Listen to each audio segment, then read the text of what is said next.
Ça fait à peu près 60 fois que j'essaye de commencer cette vidéo YouTube et je n'y arrive pas, donc je vais y aller simplement. J'ai plus de boulot, en tout cas la freelance vie est pas du tout suffisante et je suis à la recherche d'un nouveau travail de manière très active. Mais du coup ça m'a donné l'idée de vous faire cette vidéo de comment passer un hot summer alors qu'on a les poches vides et qu'on est vraiment broke as fuck. Donc j'ai décidé de documenter un petit peu ma vie ces derniers jours et de vous présenter les activités géniales que j'ai trouvées pour occuper mon temps et pour avoir l'impression de passer un super été alors que je ne bouge pas de mon appartement et que je n'ai pas envie. La première chose, c'est que j'ai déménagé à Marseille récemment dans un nouvel appartement et que je suis encore en train de me réapproprier l'espace et mon appartement. Donc je passe du temps à bouger les meubles, à essayer de trouver la configuration la plus feng shui pour ma chambre. Donc ça déjà, ça m'a pris un peu de temps de réaménager tout ça, etc. C'est aussi l'occasion de faire des gros ménages, les vrais ménages qui sont super chiants, où tu passes la serpillière, tu changes tes draps, tu fais les sols, bref, tu laves de fond en comble ton appartement, même l'intérieur des placards, l'intérieur de la douche, tous ces trucs méga chiants. Ça fait du bien, mine de rien, de vivre dans un espace propre et rangé. Et moi, je le fais en écoutant deux choses. Soit j'écoute la radio FIP, vraiment FIP, mon obsession. Soit j'écoute France Inter, bien que la grille d'été soit pas aussi excitante que je l'aurais souhaité. Soit j'écoute le podcast 4 quarts d'heure. J'en ai parlé dans ma précédente vidéo. De toute façon, j'en parle tout le temps. J'adore ce podcast. Et je trouve qu'il est ultra divertissant et qu'il a la durée parfaite quand on fait un bon gros ménage de sa maison.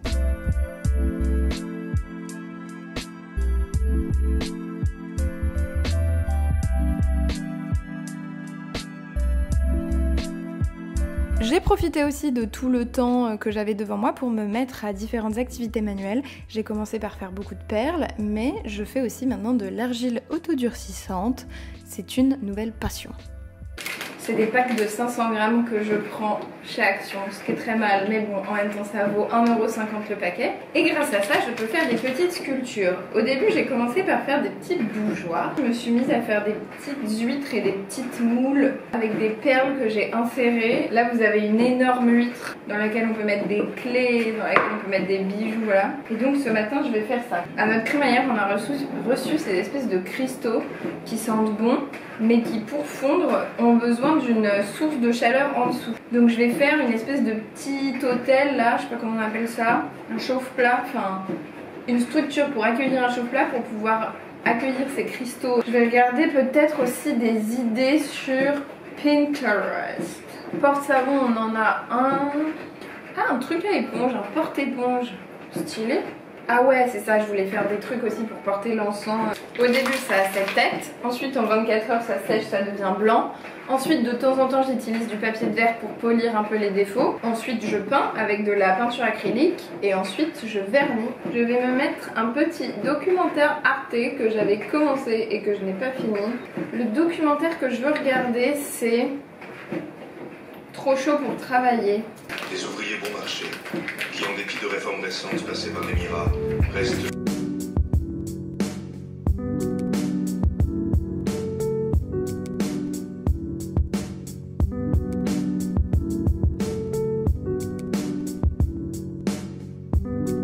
Ce midi, j'ai oublié de filmer ce que j'ai fait à manger, mais je vous cale des recettes que j'avais filmées précédemment, notamment ce fenouil en deux goûts, comme on l'appellera. Je fais bouillir des fenouils dans de l'eau, je fais ensuite revenir ça à la poêle, j'utilise tous les croûtons de vieux fromage qui restent dans mon placard pour les faire fondre par-dessus. Je rajoute une espèce de salade de fenouil cru cette fois-ci, avec des noix, du jus de citron, et franchement c'est ultra bon. Sinon, ma deuxième obsession de l'été, mais tout court dans mon alimentation, c'est le halloumi. Lidl en propose un certain mercredi à 2,50€ le paquet. Je fais des stocks et des razzas. Je trouve que c'est nourrissant, que c'est hyper bon et que ça level up n'importe quel type de plat.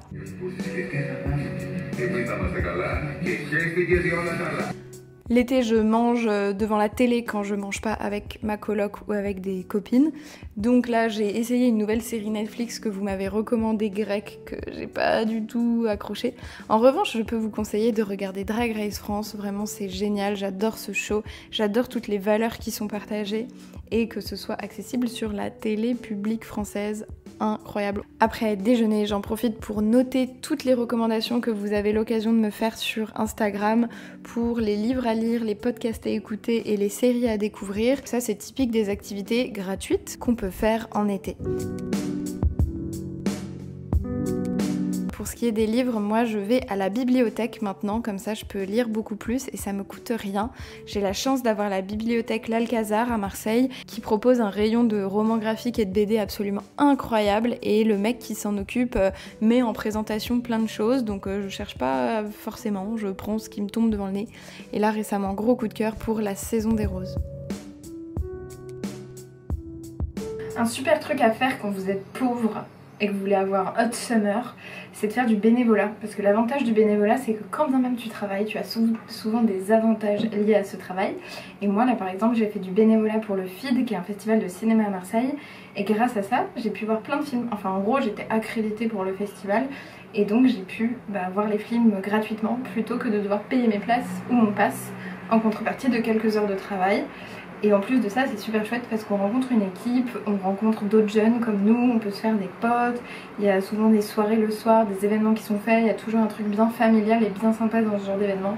Donc je recommande le bénévolat, que ce soit en festival de films, de culture, de musique, de gros stuff aussi. Alors je dis pas que tous les festivals sont pareils, mais ça peut être une super idée pour économiser des pépettes. Je suis pauvre, mais je ne me satisfais pas de cette situation, donc je passe quand même beaucoup de temps aussi à faire de la recherche d'emploi finalement. Donc pour ça, j'utilise plusieurs canaux. J'utilise notamment depuis un mois maintenant LinkedIn, qui est quand même pas mal parce que je trouve qu'il y a des annonces qui passent que par là-bas. J'utilise aussi le site Profil Culture. J'utilise aussi la Maison du Film qui propose des petites annonces notamment. Je reste bien attentive aussi aux comptes Instagram et des groupes Facebook aussi, mine de rien. Des groupes Facebook pour des petits jobs alimentaires. Voilà, je fais de la veille quotidiennement pour trouver des jobs.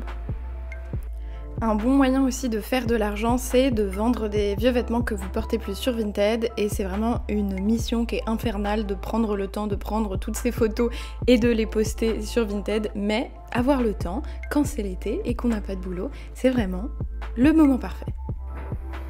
Il y a aussi une activité que j'adore faire, c'est quand même chiner, visiter les Emmaüs, les ressourceries, les brocantes, c'est quelque chose que j'aime et donc que je ne me prive pas de faire même quand j'ai pas beaucoup d'argent, en me limitant évidemment à un tout petit budget. Et je voulais vous montrer ce que j'ai trouvé pour encore une fois promouvoir la seconde main et vous dire à quel point c'est génial de ne pas acheter de première main. La première chose que j'ai trouvée, c'est ça, c'est un bouquin de Laurent Godet qui s'appelle La mort du roi de Songor. Laurent Godet, c'est un auteur que j'ai découvert il y a de ça 2 ans, 2 étés, avec Le Soleil des Scorta. C'était une épopée familiale en Italie. Et mon copain, il l'a lu, vu que je lui ai prêté récemment et il a adoré. Donc je me suis dit que ce serait pas mal de continuer sur cette route-là, parce que ça fait longtemps que j'ai pas lu de roman un peu d'aventure.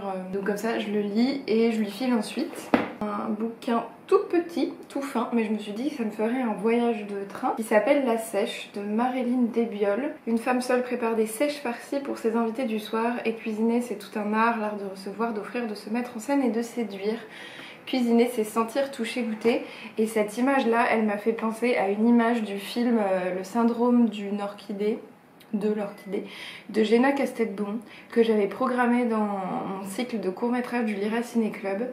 Et je sais pas, comme j'y ai vu un petit signe, et je l'ai pris et j'adore La Sèche. Et le dernier, c'est Amour, Prozac et autres curiosités de Lucia Echevarria. Et ça aussi c'est drôle, c'est un autre signe parce que il y a de ça 2 jours, je cherchais qui avait écrit L'Art de la Joie. L'Art de la Joie, c'est un roman que j'ai lu l'été dernier, que j'ai adoré, et là aussi on est sur une femme espagnole pour l'écriture. Et alors que je cherchais ça, c'est le premier film qui est apparu sur Google quand je tapais femme espagnole, roman, blablabla. Donc je me suis dit que ce serait peut-être sympa, et dans la première phrase, il y a quand même marqué 3 sœurs sortent de Bronte d'Almodovar, carburent aux antidépresseurs, et cette phrase me plaît.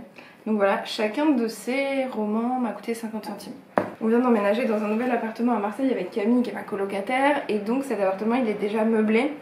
Et donc c'est vrai que moi j'ai encore un peu de mal à me sentir chez moi. Il y a un truc, je sais pas, bizarre. On a beau rajouter des touches, on a beau avoir fait notre crémaillère, il y a encore un truc dans l'énergie qui est pas fini de cet appart. Bref, et donc j'aime de temps en temps acheter des petites choses pour la maison. Et donc je nous ai pris de la vaisselle très basique. C'est de la vaisselle Duralex, donc il y avait 2 bols. et 6 assiettes semi-creuses qui ressemblent à ça. Voilà, c'est toujours utile et ça va avec le reste de notre vaisselle puisque on a des verres de ce même coloris et on a du bleu. Et donc ça c'est les couleurs de notre vaisselle quoi, du bleu et du ocre je dirais. Ça va avec ce qu'on avait déjà à la maison et je trouve ça chouette de pouvoir compléter ça. Sachant que chacune des assiettes et des bols m'ont coûté 50 centimes, ce qui m'est revenu pour 6 assiettes et 2 bols à, si vous faites bien le calcul, 4 €. Last but not least, parce que je reste malgré tout une grosse fanatique de vêtements. J'ai trouvé vraiment une pièce bien vintage aussi et très cool parce que je cherchais un truc un peu comme ça. C'est une petite robe noire avec des motifs rouges avec un col. Est-ce qu'on pourrait... C'est pas Mao parce que du coup il y a les boutons un peu ambiance chinois quoi. Mais voilà, ça donne ça et elle est courte et elle m'a coûté 3 €. Ici à Marseille de toute façon on peut plus s'habiller. C'est simple, je suis déjà liquide. Il est 7h30, je suis liquide. Donc trop contente de ça, vous entendez les mouettes et les goélands. Ce petit top là j'ai longuement hésité parce que vraiment c'est ni mes couleurs ni mon style. Mais sauf que je l'ai essayé et je trouvais que ça allait vachement bien à mon teint et surtout la forme de ce débardeur là, et bah ça m'allait bien aussi. Et pareil je me suis dit que bah ça c'était le truc que t'enfilais tout seul avec un short et que ça allait.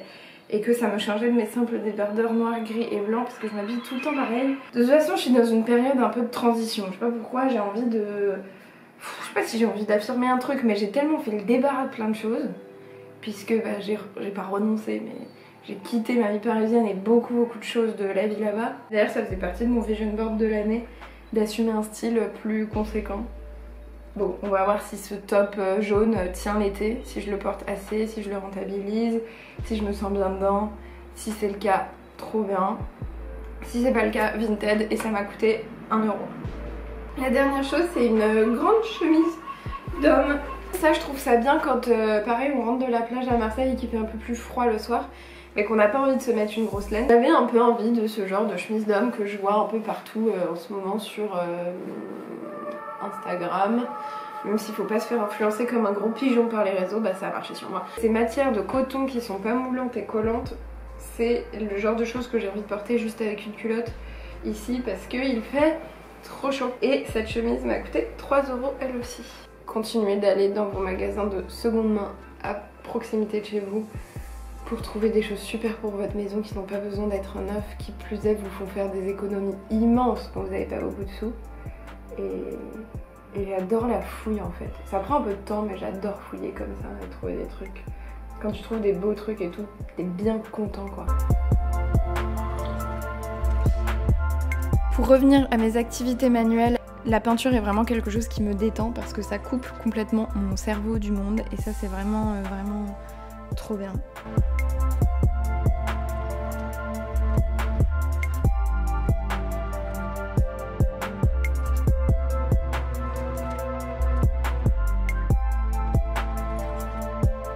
Un truc aussi qu'on fait vraiment pas assez, c'est d'appeler ses amis et donc j'en profite parce que j'ai le temps pour faire des grands appels téléphoniques de 1 heure, 2 heures, pour appeler des amis qui habitent dans d'autres pays ou dans d'autres villes loin dont j'ai pas eu de nouvelles depuis longtemps pour vraiment prendre le temps de se dire ce qu'il se passe dans nos vies et de s'interroger sur tout ça.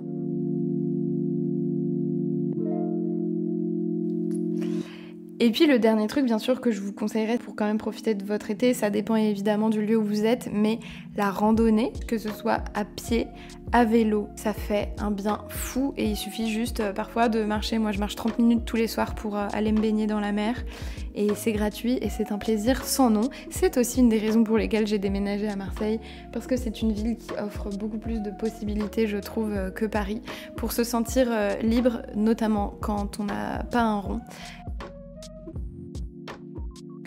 J'espère que ça vous aura plu, j'espère que je vous aurai donné des idées. Si vous avez des idées vous aussi, que vous êtes dans la même situation, n'hésitez pas à les partager dans les commentaires, c'est fait pour ça.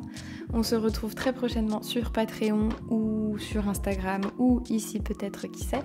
Je vous souhaite un très très bel été. N'oubliez pas que pour profiter, il suffit de le vouloir vraiment et de s'investir avec son cœur et avec son esprit, mais pas forcément avec ses thunes. Bisous, à bientôt.